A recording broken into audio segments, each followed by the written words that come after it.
Selamat siang, perkenalkan, nama saya Nisha Tambun, NIM 19040716 dari kelompok 3.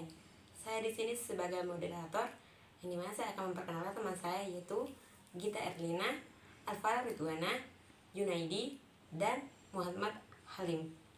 Di sini saya juga akan memperjelaskan yaitu bagian dari adat perkawinan dari Aceh Tamiang. Yang pertama, pada Aceh Tamiang, sebelum saya menjelaskannya, yaitu asal-usul Aceh Tamiang.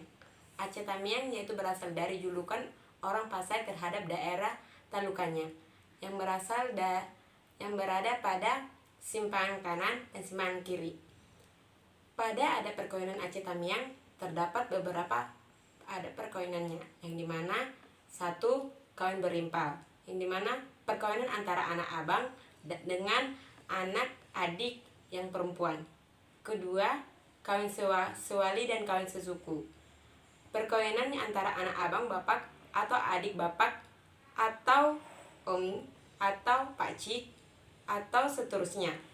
Yang ketiga yaitu kawin lari, yang dimana tindakan melarikan seorang wanita tanpa izin yang bertujuan untuk hidup bersama atau menikah. Yang ketiga, kawin sumbang, yang dimana suatu perkawinan yang dipaksakan oleh adat akibat dari perbuatan pasangan tersebut. Pada adat perkawinan Aceh Tamiang ada beberapa tahapan mendapatkan anak. Yang pertama, satu, mencari jodoh atau mencari judu, mengeleh, mengenteh, ngerisik, dan siri mimpi. Kedua, meminang, penyiapan siri besar, ngantar siri besar, ikat janji, dan masa pertunangan. Pada adat perkawinan ada pelaksanaan pesta perkawinan. Yang pertama, upacara duduk pakat. Kedua, upacara mengisi batil. Ketiga, acara mandi basah atau basah kuyup. Dan yang terakhir yaitu menggunakan peralatan musik atau disebut dengan kesenian. Assalamualaikum warahmatullahi wabarakatuh. Nama saya Gita Erlina, NIM saya 1904070012. Saya akan menjelaskan jalannya upacara. Besar kecilnya atau mewah sederhananya upacara bergantung pada kemampuan pihak penyelenggara.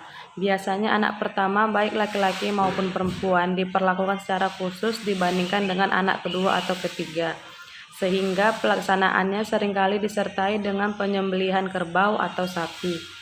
Jadi, lebih besar atau lebih meriah ketimbang anak kedua atau ketiga yang cenderung lebih sederhana. Nama saya Alfa Ridwana dengan NIM 1904070113. Di sini saya akan menjelaskan tentang adat sunat Rasul. Mano Pucuk yang dilaksanakan saat sunat Rasul ini adalah khusus untuk anak laki-laki saja. Anak tersebut oleh keluarganya disebut dengan Bintu Ubud atau pengantin kecil.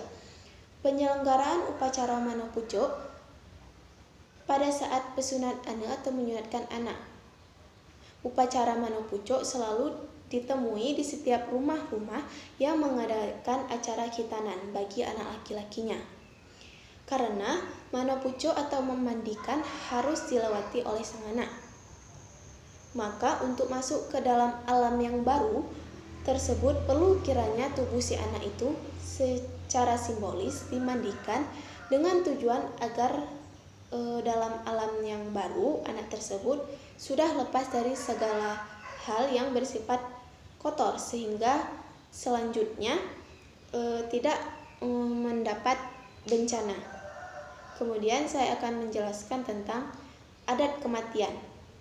Suatu adat Aceh Tamiang yang dilakukan hanya berupa doa bersama-sama untuk menghormati orang yang baru meninggal dunia, disebut Samadiyah.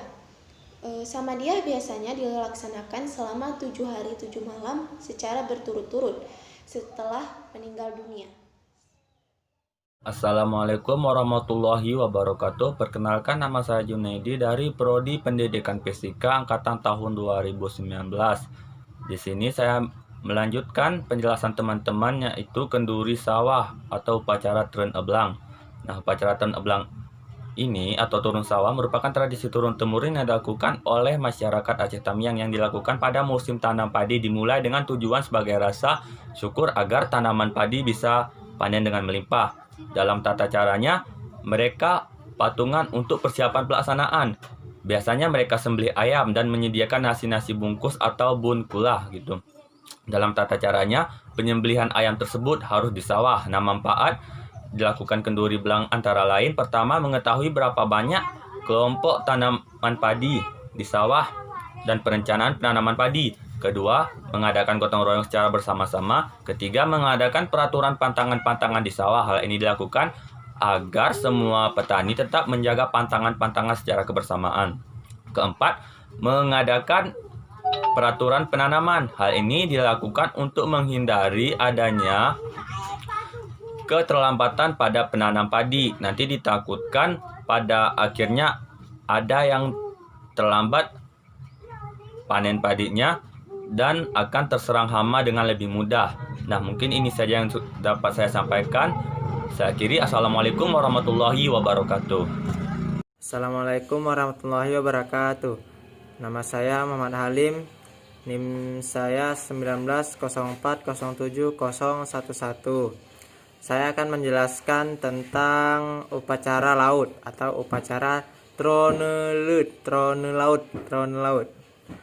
Merupakan upacara hadat semacam kenduri yang dilakukan pada saat musim melaut, yang bertujuan untuk sebagai rasa syukur agar hasil ikan di laut melimpah dan murah rezeki.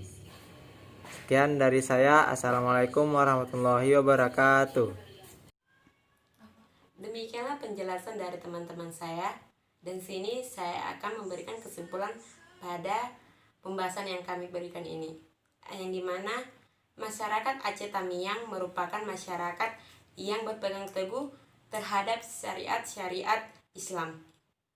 Sebagai filosofi adat bersendikat, syariat-syariat bersendikat kitab Allah, yaitu Al-Quran dan hadis. Demikian hasil dari penjelasan kami. Jika ada kesalahan dan kekurangan, kami minta maaf.